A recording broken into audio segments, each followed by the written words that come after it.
ಭಾರತ ಅದ್ಭುತ ವಿಜ್ಞಾನಿಗಳನ್ನು ಹೊಂದಿದ್ರೂ ಬಾಹ್ಯಾಕಾಶ ತಲುಪುವಾಗ ಇಷ್ಟು ತಡವಾಗಿದ್ದು ಯಾಕೆ?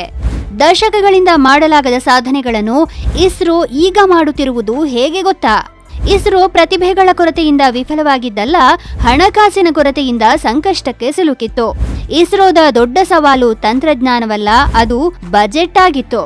ಸರ್ಕಾರಿ ಬಸ್ ಸವಾರಿಯಿಂದ ಹಿಡಿದು ಚಂದ್ರನನ್ನು ತಲುಪುವವರೆಗೆ ಮತ್ತು ಅದರಾಚೆಗೆ ಇದು ನಮಗೆ ಗೊತ್ತಿಲ್ಲದ ಇಸ್ರೋದ ಪಯಣದ ಕಥೆ.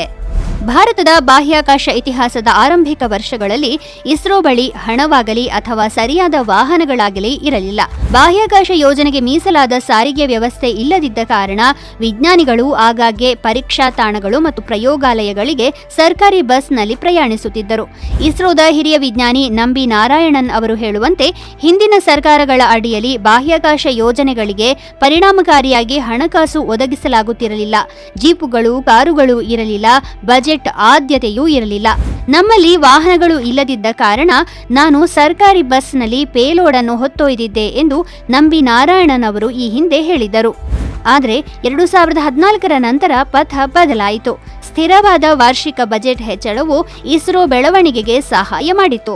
ಇತ್ತೀಚಿನ ಅಂಕಿಅಂಶಗಳ ಪ್ರಕಾರ ಹೇಳುವುದಾದರೆ 2024-25ನೇ ಹಣಕಾಸು ವರ್ಷದಲ್ಲಿ ಬಾಹ್ಯಾಕಾಶ ಇಲಾಖೆಗೆ 13,042.75 ಕೋಟಿ ರೂಪಾಯಿ ಹಂಚಿಕೆ ಮಾಡಲಾಗಿತ್ತು.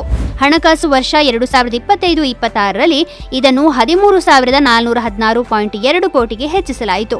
ಇದರಲ್ಲಿ ಬಂಡವಾಳ ವೆಚ್ಚಗಳಿಗಾಗಿ 6,103.6 ಕೋಟಿ ರೂಪಾಯಿ ಮತ್ತು ಕಾರ್ಯಾಚರಣೆಗಳಿಗಾಗಿ 7,312.6 ಕೋಟಿ ರೂಪಾಯಿ ಒಳಗೊಳ್ಳಲಾಗಿದೆ.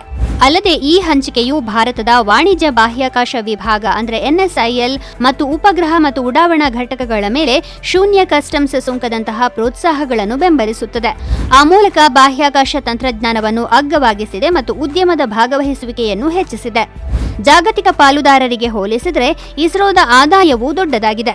ಇಸ್ರೋದ ಬಾಹ್ಯಾಕಾಶ ತಂತ್ರಜ್ಞಾನಗಳು ಭಾರತ ಮತ್ತು ಪ್ರಪಂಚದಾದ್ಯಂತ ಹವಾಮಾನ ಮುನ್ಸೂಚನೆ, ವಿಪತ್ತು ನಿರ್ವಹಣೆ, ಕೃಷಿ, ಸಂವಹನ ಮತ್ತು ಸಂಚರಣೆಗೆ ಸಹಾಯ ಮಾಡುತ್ತವೆ.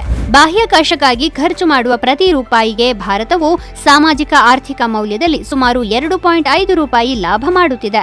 ಅಂದರೆ ಹೂಡಿಕೆಯ ಮೇಲೆ ಭಾರಿ ಲಾಭವಾಗುತ್ತಿದೆ. ಬಜೆಟ್ನಲ್ಲಿನ ಅನುಮಾನಗಳಿಂದ ಹಿಡಿದು ಐತಿಹಾಸಿಕ ಕಾರ್ಯಾಚರಣೆಗಳವರೆಗೆ ಭಾರತದ ಬಾಹ್ಯಾಕಾಶ ಪ್ರಯಾಣದ ಈ ಯಶೋಗಾಥೆ ನಾವೆಲ್ಲ ತಿಳಿಯಲೇಬೇಕು. ಇತರರು ಭಾರತದ ಕೈಯಿಂದ ಸಾಧ್ಯವಿಲ್ಲ ಎಂದು ಮೂಗು ಮುರಿಯುತ್ತಿದ್ದಾಗ ಭಾರತ ತನ್ನಿಂದ ಸಾಧ್ಯ ಅಂತ ತನ್ನನ್ನು ತಾನು ಸಾಬೀತುಪಡಿಸುತ್ತಿದೆ.